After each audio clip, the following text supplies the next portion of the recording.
بادشاہ نے فقیر سے خوش ہو کر کہا، مانگو، کیا مانگتے ہو؟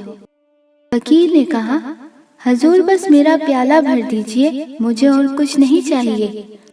بادشاہ ہنسا اور کہنے لگا، بس؟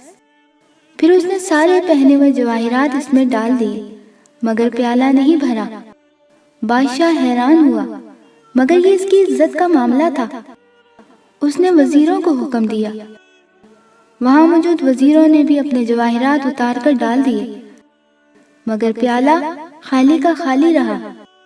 سلطنت کا خزانہ بھی منگوا کر ڈال دیا، مگر پیالہ نہ بھر سکا۔ فقیر مسکراتے ہوئے واپس جانے لگا۔ بادشاہ ہاتھ باندھے کھڑا ہو گیا۔ فقیر کا یہ جواب سب کو لاجواب کر گیا۔ حضور، یہ خواہشات کا پیالہ ہے، اسے قبر کی مٹی کے سوا کوئی چیز نہیں بھر سکتی۔